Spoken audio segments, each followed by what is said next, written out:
It's Fishtown Express.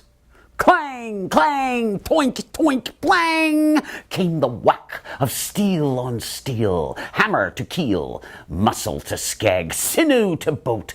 Who else could it be? Coming from dead center underneath a 19th century classic Gloucester vessel up on the ways of the low-tide yacht basin deep in Smith Cove. One had to duck, passing around the prow of the magnificent black bow. Don't want to hit your head on the protruding anchor hung along a perfect New England bowsprit and a slightly bent boat hook, just waiting to get back to work. But one has to pause to gaze lovingly at this perfect Gloucester profile of wood, rope, and metal that is the silhouette of Old Pung's bow. Resembling nothing more than the bow of a British man of war from centuries earlier, just in much smaller scale. A world beater she be.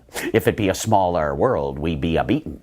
A head emerges, then a face, as if anyone familiar with the wharves didn't know, from the sounds and the quiet grunts, could come from anyone other than Larry Dahlmer. To call him a master mariner would be too narrow a description.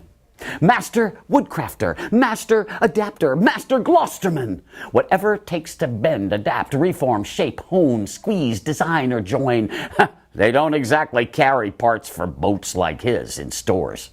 He has to make them, and sometimes make them up, invent them. Where else but Fishtown would you find a Master Larry wriggling out from under an 8-ton repair job on a mini railways in July on Rocky Neck?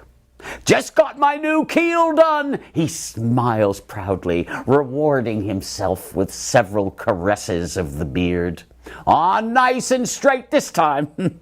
Last time I did it, I was 23 years old. That was a few years back. Hey, it probably won't be his last keel, I betcha. Diamonds in the rough. That's what Gloucester is.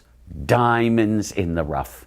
You live your life here. You meet these people in and around. They aren't like the people you meet other places. You meet a man like Larry out in the harbor, winter sailing, his old classic around the harbor in the 1980s. Well, you get to thinking that you know him after a few decades.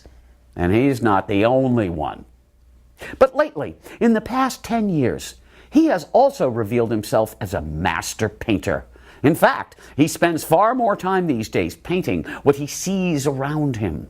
Sometimes he subtracts and takes the viewer back a century or so in the harbor scene, looking more like the days when everyone did what Larry does when it's time to install a new keel. They just did it. That was the business model then. That's Larry's business model now. Just do it yourself. Quit complaining and get to work. I'd like to see him do a painting done from the bottom of the keel, looking up. Now, where else but Gloucester would you find an art gallery like The Last Stop that sells Larry's paintings while selling homemade food, soups, muffins, meals, sandwiches, happy advice, you name it? Keeps a steady stream of lookers in front of his art. He just hangs, having a perpetual mug-up with Sandy and Jean, who run the store. Sometimes he watches the register himself and makes change, but even then, he's imagining scenes from long ago on the water and thinking pensively about the sweetness and perfection of the way the metal of the keel overlays the wood. He's living the life and painting the results. Go on in to live the art with him when you pass through East Gloucester. Right before Rocky Neck, get a muffin and a cup of joe and join the conversation. Nobody is in a hurry in there, not even the boats, plowing through the paintings. It takes as long as it does to get there on those old wind-driven beauties. Go enjoy a piece of that old Gloucester, and when you're in there, ask Larry about that new keel. He'll be beaming when you do.